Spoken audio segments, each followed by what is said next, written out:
Bonjour, bienvenue à tous, bienvenue sur Patrimoine 24. Quelle stratégie différenciante pour 2025? C'est la question qu'on va poser à notre invité, notre expert du jour, c'est Yon Dubarbier. Bonjour Yon. Bonjour Fabrice. Directeur distribution externe chez France pour Janus Henderson. On se pose tout d'abord la question sur ce contexte. On a l'impression, Yon, qu'après une belle année 2024, enfin pas partout, mieux aux États-Unis qu'en Europe, l'Europe est en train de faire une remontada en ce moment. Alors est-ce que 2025, on continue à prioriser les actifs risqués?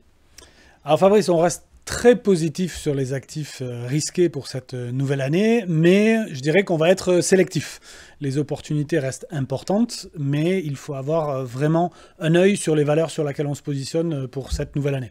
2024, comme vous le précisez, a encore été un très bon cru pour les actifs risqués, pour les actions. On est autour de 18% globalement sur les actions internationales, oui. Drivé toujours par les actions US qui atteignent 25% à peu près sur l'année dernière. Mais le mois de janvier nous a montré que les mouvements et les changements pouvaient être très rapides et très brutaux. On a eu le cas d'NVIDIA qui, sur un week-end, perd 20% de sa valeur suite à l'annonce fracassante de DeepSeek, de sa nouvelle solution un petit peu moins coûteuse en microprocesseurs. Mais ce qu'on a vu aussi par la suite, et c'est le cas jusqu'à ces derniers jours, c'est que la valorisation est revenue à peu près au niveau qu'elle avait mi-janvier. Donc les fondamentaux restent très importants, des mouvements importants, mais un rattrapage rapidement à suite quand les fondamentaux sont forts. Alors dans ce contexte, qu'est-ce qu'on fait? Vous avez une stratégie sur quelque chose qui est un peu délaissé, on va dire, ce sont les petites et moyennes entreprises, mais au niveau international. Expliquez-nous. Oui, alors c'est une stratégie qui a été lancée il y a plus de 5 ans aujourd'hui, qui s'appelle Global Smaller Companies et qui, comme son nom l'indique, investit sur les petites capitalisations internationales. C'est un segment qui est très intéressant, parce qu'il regroupe des sociétés qui ont des forts potentiels de croissance et de performance, et comme vous le précisiez, qui aujourd'hui est sous-valorisé, délaissé un petit peu par le marché depuis de nombreuses années. On a par exemple aujourd'hui une décote par rapport au marché des large caps qui est d'environ 18% oui. Au global, alors que historiquement, elle présente plutôt une prime de valorisation de 12%. Donc on a un gap de 30% aujourd'hui de valorisation à aller chercher sur ces sociétés à partir du moment où on identifie les gagnants de ce marché-là. Mais alors justement, comment fait-on sur des petites et moyennes valeurs au niveau mondial? Il y en a des milliers, voire des dizaines de milliers, pour identifier les bonnes, et celles-là aux États-Unis, en Europe, peut-être en Asie. Alors c'est là où la force de la plateforme internationale de Janus Henderson joue son rôle. Nous, on a un process qui est défini d'abord par un filtre d'identification de sociétés qui présente bien sûr des valorisations intéressante, donc oui. Une sous-valorisation par rapport au marché, mais aussi, je dirais, un critère de qualité. La qualité, pour nous, qu'est-ce que c'est dans ce processus? Ce sont des valeurs qui ont des free cash flow importants et une capacité à réinvestir ce cash à des niveaux de rendement élevés ou en tout cas en croissance. Une fois qu'on a filtré cet univers-là, ce sous-univers-là, on va s'appuyer sur nos experts locaux qui sont basés aux US, en Europe, en Asie ou au Japon pour suivre et sélectionner les valeurs qui composeront le portefeuille par la suite. Ouais, on a des équipes locales à chaque fois pour surveiller ces valeurs. Exactement. Donc une équipe centrale basée à Londres et des équipes locales pour suivre et sélectionner les valeurs.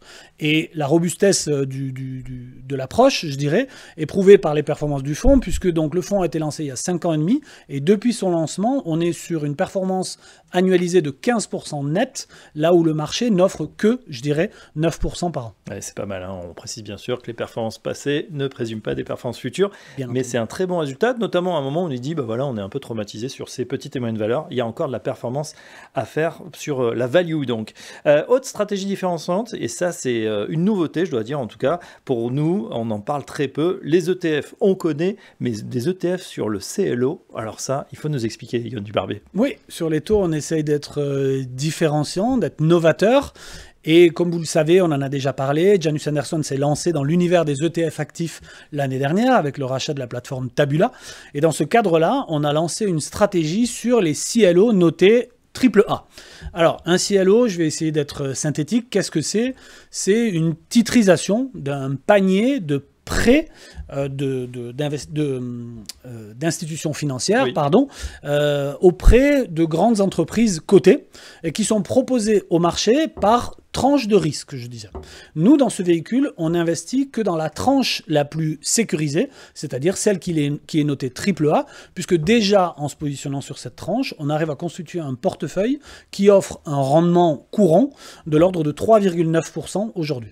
L'intérêt de l'ETF, du tracker, ça va être justement de suivre un indice du CLO ou d'y rentrer et de sortir de cette stratégie très rapidement? Non, on est vraiment sur une gestion active. Donc, on a une sélection et un suivi de tous ces CLO, de tous ces titres, qui va nous permettre d'avoir une allocation dynamique à l'intérieur de ce portefeuille. L'intérêt de l'ETF, bien entendu, c'est d'avoir une transparence totale sur cet investissement et de pouvoir fournir aux investisseurs une vision complète au quotidien sur les investissements réalisés. Ouais, et voilà, une fois de plus, ça montre qu'on peut diversifier avec des instruments qui étaient autrefois réservés aux institutionnels. Exactement. Et aujourd'hui, on capitalise sur notre expertise depuis de nombreuses années, depuis plus de 15 ans. On est un des gros acteurs sur ce marché-là. On gère 25 milliards environ au global sur ce type de titres. Et on a notamment aux États-Unis le plus gros ETF sur les CLO AAA qui a dépassé les 20 milliards il y a quelques jours. Et voilà, donc effectivement, stratégie peut-être méconnue, mais en tout cas fortement différenciante. Un ETF sur les CLO, la stratégie Global Smaller Companies. Merci Yann Dubarbier. Je rappelle que vous êtes directeur distribution externe France chez Janus Henderson et à très bientôt sur Patrimoine 24. Merci Fabrice, à très bientôt.